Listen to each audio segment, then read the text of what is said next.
Hey guys, welcome to my first episode of Umbry's Nostalgia, where I talk about stuff from my childhood. This is the first time I'm actually making like a really big video and everything with a script and everything. So let's get to it. The first off, let's start off with PJs. The PJs, English. The PJs is an African American stop motion sitcom created by Eddie Murphy, L- Larry Wilmore, and Steve Tompkins. It ran from January 10th, 1999 and ended in May 20th, 2001. I was around the ages of 10 and 12 when its runtime. It's been a while. It's been about 20 years or so. Yeah. I didn't really watch it while growing up. I remember my mom watching it though. It randomly popped to my mind the other day at work, which was the inspiration for this new series. Just sitting there, working 12 hours a day, putting stuff on conveyor belts, and all of a sudden you just randomly remember this random creepy claymation video series from 2001. Yeah. Anyway, the PJ ran for 3 seasons. Two of them were on Fox, and the third season finding its home on the WB. Is the WB still a thing? Oh, oh, oh, oh no, oh no, WB, what happened to you? What happened to you? I know it came into the C. I know it became the CW at one point. Oh, it was replaced by the CW. Okay, so I think a CW. So it's completely. Oh, oh no. Rip. I remember Kids WB, continue on CW till CW for kids. After 4 years, yeah, blah blah. Discontinue with Sunday. Oh. Oh no. Oh god, Kids WB and Yu-Gi-Oh! Pokemon! Oh. So it was replaced by the CW. Is the CW? I'm sure the CW is still around, right? Still around. 14 years ago. Damn. Replaced the UPN. Oh shoot! I forgot UPN was a thing. Holy crap. Okay, well, I guess it's not a thing. I guess it's not a thing. Hmm. Each episode took over 2 months to make because of the stop motion process. Won't lie, like I said, the animation seemed a little bit creepy, but revisiting it, it was just, I'm pretty sure it's just the mouse that creeped me out the most. Just rewatching it, the mouse just did some real crazy stuff. um, the actors that played the characters were pretty A-list cast, You got Eddie Murphy that played the main character, Thurgood Stubbs, aka Super. Sometimes they got Phil Morris to play the part when Murphy was absent. Which, you know what, that's okay, no big deal. You can have a stunt double for voice acting too, no big deal. They got my queen Loretta Devine to play Muriel Stubbs. The only time I've heard the name Mario was on Curtis Cowardly Dog, but that's okay. Yeah, Loretta Devine. I adore Loretta Devine. She is glorious. They got Miss Jeanette Du Bois. Played Miss Avery. She was pretty cool. She also played in Good Times. I get some of those old shows a little mixed up on who plays in what. They have Michelle Morgan that plays Juicy Hudson. She also played if you are a fan of the cartoon series Static Shock, she also plays Sharon Hawkins, which is Virgo's older sister, which is pretty awesome. So she was appearing with a part of my childhood in two ways. Um, she was also a part of a rap group called BWP. They made an album back in 1991. They disappeared till 2020, which is awkward. But long hiatuses are okay. You got Jennifer Lewis playing Bebe Ho, whom is Muriel's sister and is married to Jimmy Ho. Um, the last name is a pun for the character. Apparently, the character Bebe is she's a little fast, you know. She's a little fast. She got that booty. She got them goods, and she knows what to do with them goods, you know. Um, and I ain't gonna lie, I enjoy puns, so thank you for that really nice pun right there.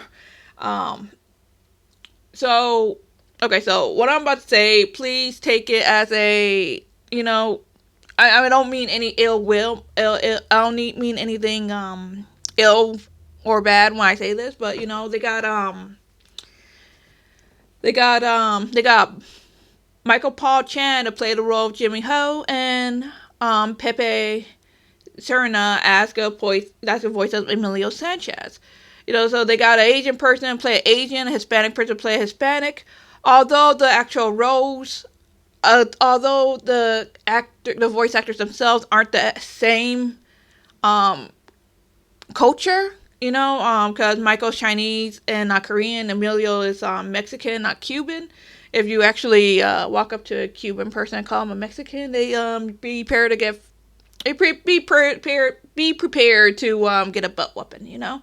But the thing is, I kind of admire that they were like, hey, this is an Asian character, we need an Asian. This is a Hispanic character, we need a Hispanic. I know it was the 90s. There may have not been a huge pool of voice actors and talent back then of those ethnicities, possibly, maybe, I don't know. But at least they were like, hey, we need to get at least the same type of person playing these parts. You know, that's pretty cool, you know. And after writing the script, knowing that Jimmy Ho is Korean kind of makes, well, I'm just going to add this scene right here and let you see for yourself, okay? Ability to help her out. So I've decided, as the superintendent of this building, that we are going to have a rent party. Rent party? What for? Because she's poor. Who isn't poor? The woman's desperate. Who isn't desperate? She eats dog food. Who doesn't eat dog? Dog food! Ugh, that's disgusting. I thought that was just an old people stereotype. No, it's true. So let's get to the meat. You know, the actual premise of the show. The show focuses on Thurgood Stubbs, and I'll just call him Super for the remaining of the episode. Being a superintendent at Hilton Jacobs projects, I'm going to assume that, you know, the PJs, you know, kind of means projects. Didn't catch on that when I was a kid, but I don't even think I even watched a full episode when I was a kid. Just kind of walk into my mom's room, seeing that on TV, getting creeped out by the animation, and leaving. You know, in every episode, there's some type of shenanigans going on, like a building, the colorful and yet enjoyable tenants, or even both. You know, there's some crazy shenanigans going on, and it's pretty exciting to watch the interactions of the characters. You know, actually thinking about it, I thought about the show, and I had kind of middle road expectations picking it up again. You know, it's like, well, is the humor going to be dated? Is it going to be like really, or am I gonna be extremely bored and not understand a bit of it? You know, um, the characters I said are likable. The pop culture references are great. I mean, let me just add a few pop culture references right here.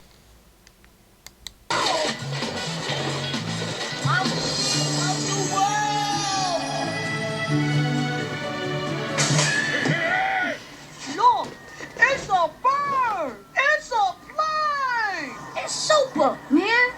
Oh. Now, look around you, son. One day this will all be yours. Except for the dark place over there. Don't go there.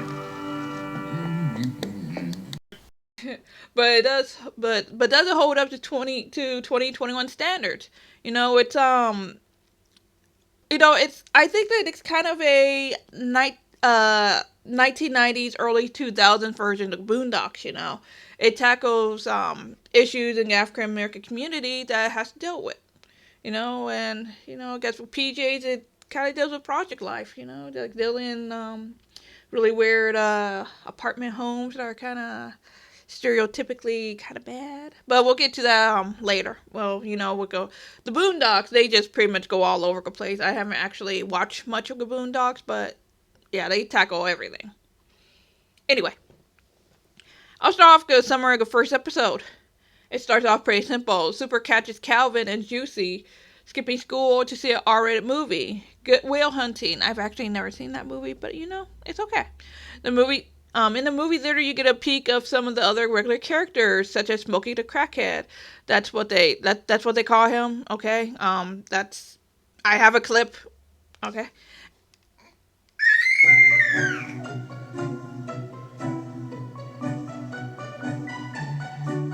Aha! You're a crackhead. Unhand me, you fiend. Ah. And Emilio, who I've mentioned earlier. The next day, Super decides to catch the boys skipping school again, only for them to almost get uncaught from the other day when Super catches them at school. Super lets Juicy go, but doesn't let Calvin go. Around this point, I was under the impression that Calvin was Super's son because he was kind of concerned about what this one kid was doing but not the other kid.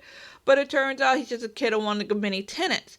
I'm not really sure why he's obsessed with Calvin specifically. It's probably in a later episode that I have not gotten to. Like I said, I only saw the first 3 episodes, but Um,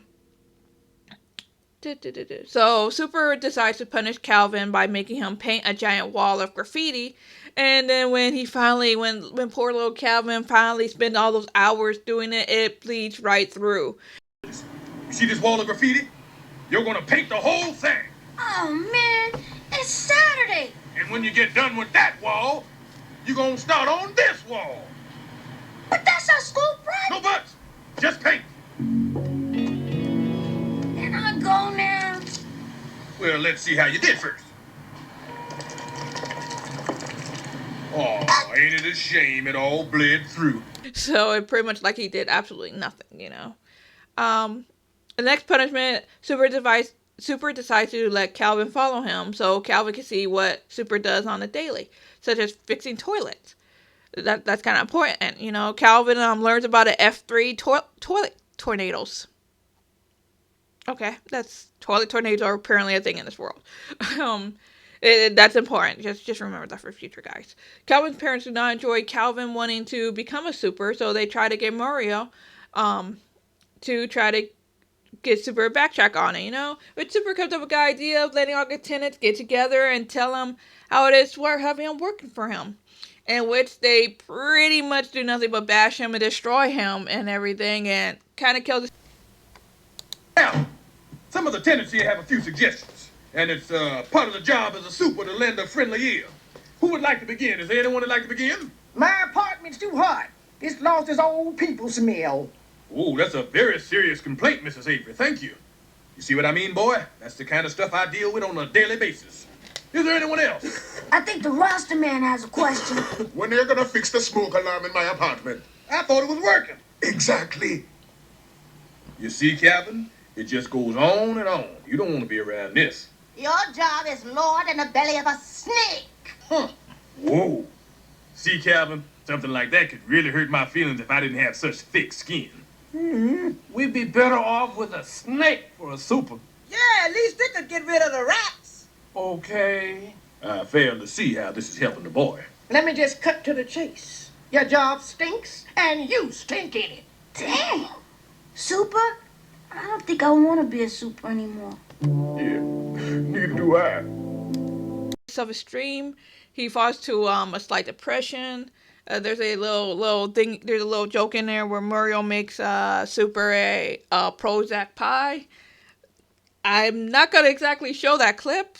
I kind of got a slight chuckle, but it's like, depression. Depression is something that I deal with. Like, it's funny, but it's like,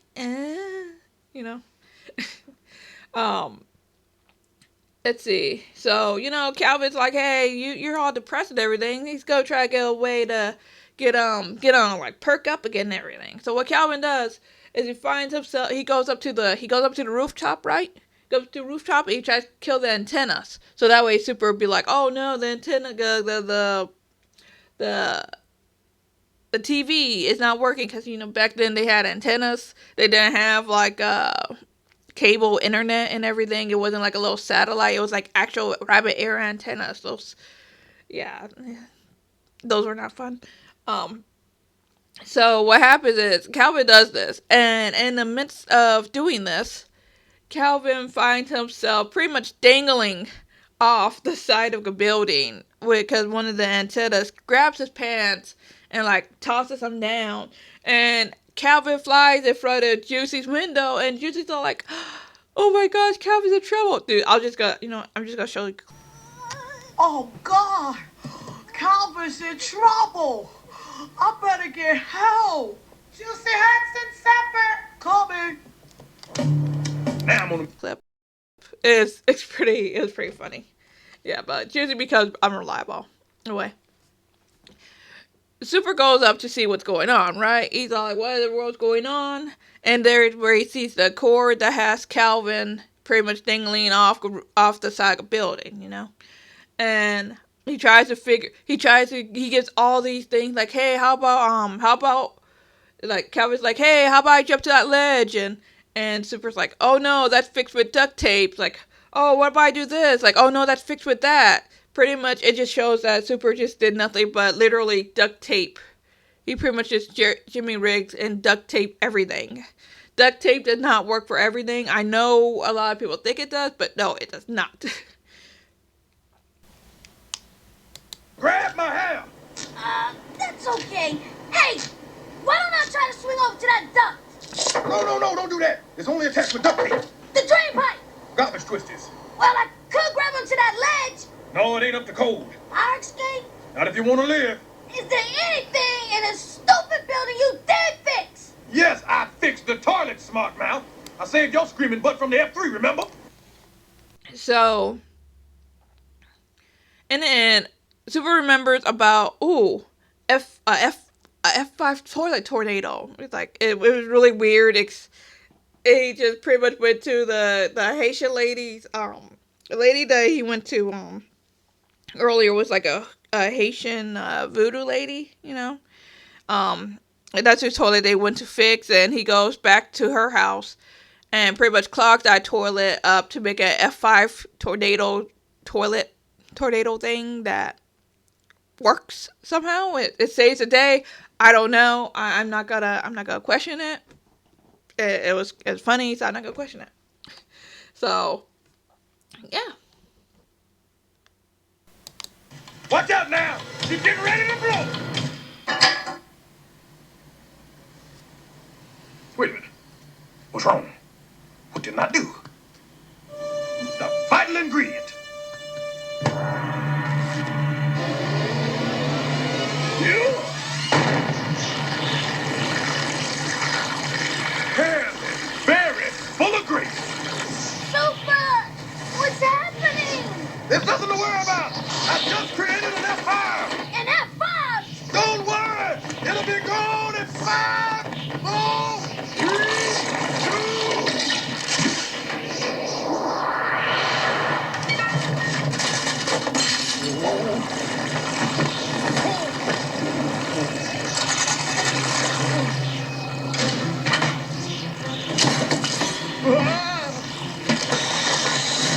Hang on, little gunner! You died like a soldier. I got you. Now you hang tight. I'm going into the blue eye of this white devil. No! Super! You want some of this? Ah, you son of a...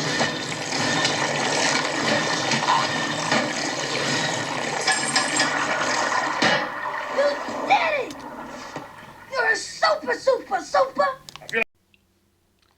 So I'm gonna just do a review for the first episode, which is what I just did, guys. You know, despite watching 3 episodes, mostly because the second episode can tie into what I mentioned earlier about tackling issues of the African American community.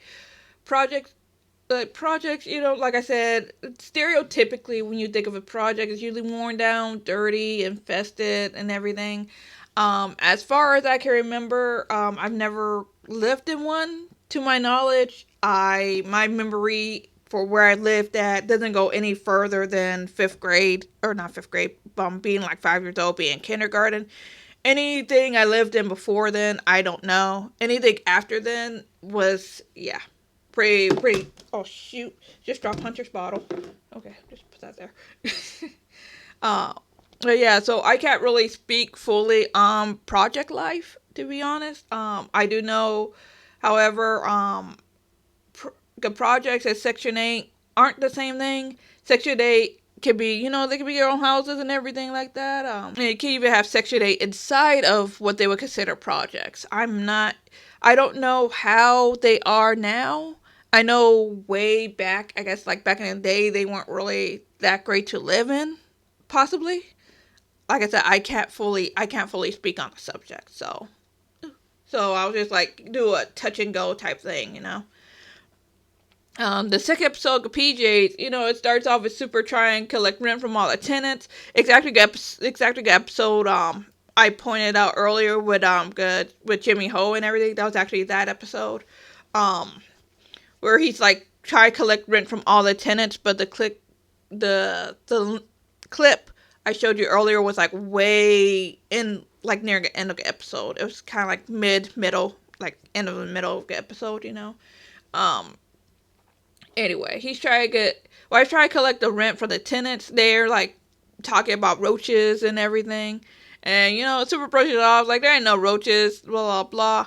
And there's even a part where I need to remember to add the one clip. Rent? You ought to pay us to live in this roach-infested dump. We do not have roaches. Then what's that? That is a water bug. We ain't got water. Yeah, there was that. Anyway, like I said, Super brushes it off until he gets back to his place and has some Raisin Bran. He's like, I'm gonna eat some Raisin Bran. Muriel's all like, that's just cornflakes. So he looks down and there's like a little roach like staring at him. And he's like, oh my gosh, we got roaches. It's like, dude, that's what your tenants are telling you. No, they're not crazy. Us tenants, we are not, like, even living in apartments and stuff like that, we are not crazy. He's like, we got a problem, okay? At this point, yeah, like I said, Super realized there's infestation, which brings up this speech right here. The most important roach is the queen. She has up to 2,000 offspring. You know why? More government assistance? No. It brings up the speech and the building. I can make like an hour long. I have made an hour long video about the government and everything like that, and how they rope people into staying in the system. It's kind of it can be considered a form of modern day slavery in a way. They get you in there and they try to keep you in there. Like, hey, if you have more kids, give you more money and everything. But it's like, if you have more kids, it's kind of harder for you to do stuff. You gotta find babysitters and everything like that. And and some people, they may enjoy that life. They may just like sit around and just have kids, live out government. Some people do that. Some people get government assistance because they need it. Some people get it because they need it. Get it for that little bit of time when they get on their feet. They get off of it. They go on. But yeah, but the government just tries to keep you in there. You're more than what we are. We are more than the government wants us to be. Government kind of wants to keep us down and all that stuff. But you know what? We're better than that. We're better than that. We could be the bestest of the bestest people out there. If you're a single parent and you feel there's no way down, there's nowhere out. You're feeling trapped. So like, oh no, life ain't gonna get better. No. Okay, pick your head up. You got this, okay? You got this. If you feeling down, anything like that, you got this. So, and then, did Super finally get rid of all the roaches? I'll let you guys watch the show, find out. On YouTube, there is a guy named Juan Sardo. I'm gonna link his channel below. He was nice enough, he actually has all the episodes on YouTube, He actually uploaded them. That's not where I found my episodes, but, I think there's a service, I think it's Tubi or something, that has it all for free as well. It's not, as far as I know, it's not on Netflix or Hulu or anything. It's not honestly popular like that. You gotta pretty much kind of gotta find it. Netflix, Hulu.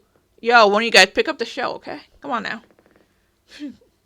But, all in all, the PJs is a great show to watch. It talks about some real life issues that tons of people go through. It talks about homelessness, drug addiction, struggling to make ends meet. It talks about depression. That's all I saw in the first 3 episodes. I didn't even fully talk about the third episode. The third episode, I have no it was pretty much the summary of the third episode is that the project was pretty much all broken down, and Super had to get a new door, and somebody stole that door, and I had no idea what was going on in that episode. I won't even lie. Um, it's an underrated gem. It's hidden. It needs to be brought back to the spotlight. Mr. Eddie Murphy. It's 2021. You need to make a reboot or a remake. Those are popular right now. Do you not know how many reboots and remakes have been out? Have you not seen all those darn Disney remakes that make a live action of this or something? There you go. Just come on now. Come on. It's 2021. We need to bring this back somehow. I don't know how, but we need to bring this back to the spotlight. Just a little bit.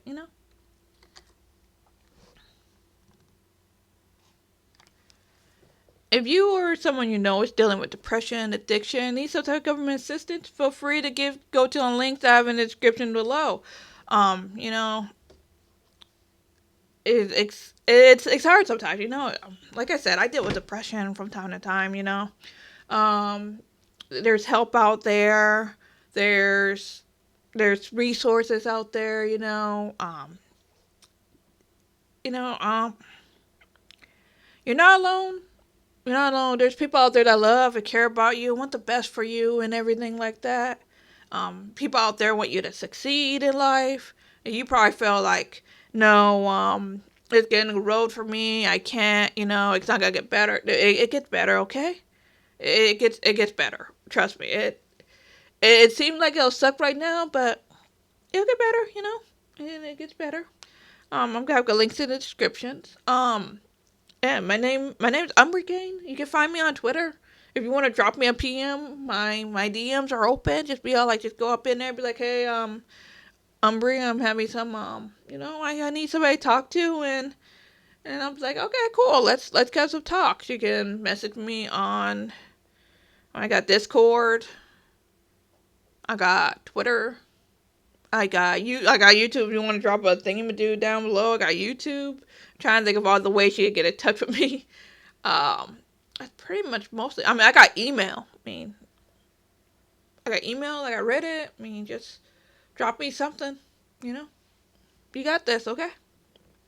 Anyway, thanks for watching my first episode of Umbry's Nostalgia. Hopefully, it went well. Oh gosh. I hope it went well. I don't know. I have to edit this and draw in the clips and everything now. Oh. And Hunter's about to wake up. Anyway, I'm Umbry Kane. Remember, stay safe, stay cool, stay awesome. And I'll see you guys on the next episode.